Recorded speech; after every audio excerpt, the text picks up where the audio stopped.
Hugh, wow, what a film. This is totally not what I expected. When you were first given the script, what did you think? I thought, well, I suppose a bit like you, it wasn't what I was expecting. You start off on a journey that suddenly diverts into a completely different direction, and that's a great hallmark, I think, of Babak's previous work. I'm thinking of Under the Shadow, where you think you're comfortable, you're sitting back watching a particular type of film, particular sort of drama, and then it just changes direction. And I think that's rather exciting and engaging. So that's what attracted me. I love the reaction the trailers had. It came out last week, and I've been looking at the headlines, and there's stuff like Hugh surprises fans, Hugh shows his dark side, Hugh shocks fans with major transformation. When you hear those headlines, what do you think?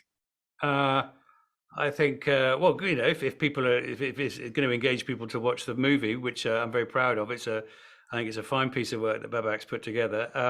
Then great, but I'm not entirely surprised. I'm not entirely surprised by the character. I think there are people out there who are not dissimilar to this character, but maybe I haven't been playing them so much in a prominent way. I've played a few characters like this before, but perhaps not quite as up front and center.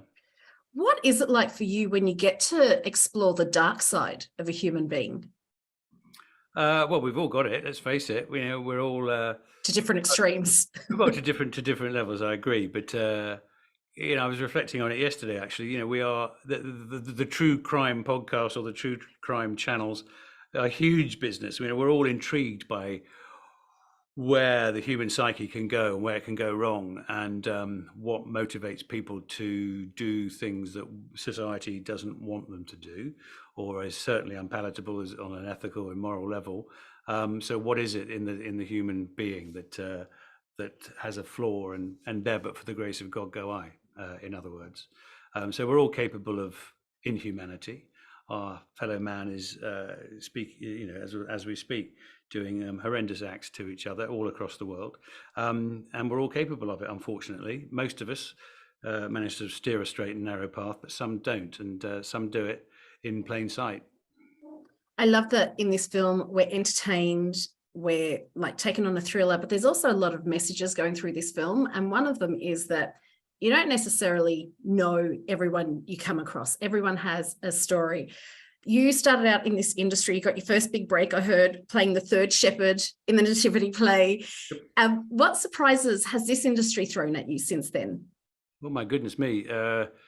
Every day is a surprise, really. I mean, I started out once I left school and university, loving theatre. Theatre's always been my life, and I never ever thought I'd end up being or playing this sort of role in a movie. I just didn't anticipate ever being in front of a camera. So there's Really? there's constant surprises, and or indeed, working with an invisible bear or things like that. I just, that's never wasn't on my to-do list when I was 20. So here we are, 30 something years later, and I'm constantly surprised, and luckily most of the time delighted. Yeah, are you surprised at the reaction people have had with Downton Abbey still wanting more and more films? I mean, we saw the most recent one being released this year. Hmm. Yeah, I mean, absolutely thrilled. I mean, the fact that we've been plodding away at it for 12 years or more now, and still people seem to have welcomed it, was just delightful and great. And I don't know whether it's the end of the journey or not. I sometimes think it's probably run its course, but then maybe if there's an appetite and someone gives us an enormous check, then maybe we'll do some more. Let's see. But that's a while off on the horizon if it's going to happen again. But I think maybe it's had its best time. There's still more stories to tell, but talking about stories to tell, you spoke about being surprised that you have gone from theatre to screen. Did you ever think you'd be writing a book? No, absolutely not. And I nearly didn't. I was Really? yeah, I was sort of badgered into it by a delightful. I keep saying delightful. He's not delightful. He's a really good bloke, an agent. Just kept nagging away at me every few months, saying, "Have you written any more pages yet?" And eventually, I sat down and got on with it last autumn, and it was surprising for me actually, because I'm not a writer. I'm not a writer of any regularity, put it that way. And I really enjoyed the experience. Editing it and getting it out there, I think, is a whole different ballgame. But writing was very cathartic. I started writing about stuff I wasn't expecting to, and nudging memories that I'd forgotten about working in the industry. So it's just a series of snapshots of as I say, but trying not to bump into the furniture for 35 years. How does it feel looking back at your life? Because, we all look back, but when you have to really sit down and look back at your life, how was that feeling? Besides cathartic, how was it? A bit scary at times? Yeah, I guess so. But also you can, in hindsight's a great thing because you can string everything together and see a logical pattern. But of course, Yeah. there is a logical pattern. None of us know what's going to happen tomorrow morning, let alone the day after that or in the future. You can conjecture as much as you want or hope or have bucket lists or everything else, but you can't plan it.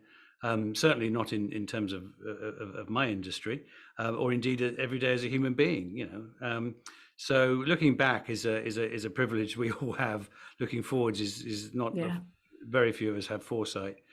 So it's been interesting, and of course hugely biased because I connect all the positive bits rather than forget, and I've sort of want human beings erase all the negative bits as much as possible, I guess. I know readers are in for surprises, so I'm not going to give them away. But you're taking this on tour, so we're going to be able to hear some of the surprises ourselves. How do you feel about going on a book tour?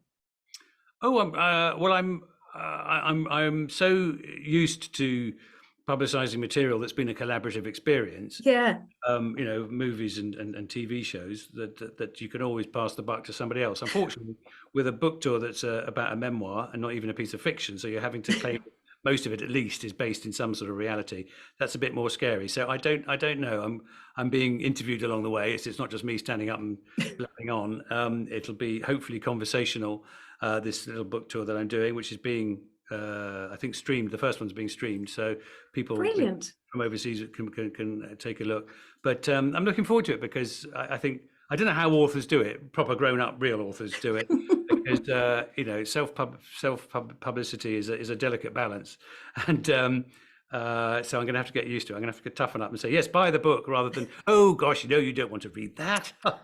And all that sort of self-deprecation, which is deeply irritating. That a lot of Brits do. So I'm going to have to butch up and say, look, it's a read. It's a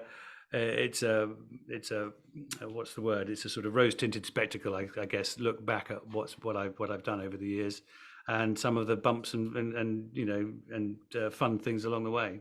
Well, I, for one, will be reading it. Cannot wait. And I'll be pushing. Here, I'll say it for you. Buy the book and also see the film because I Came By is brilliant. Hugh, thank you so much. Thank you very much indeed. Cheers.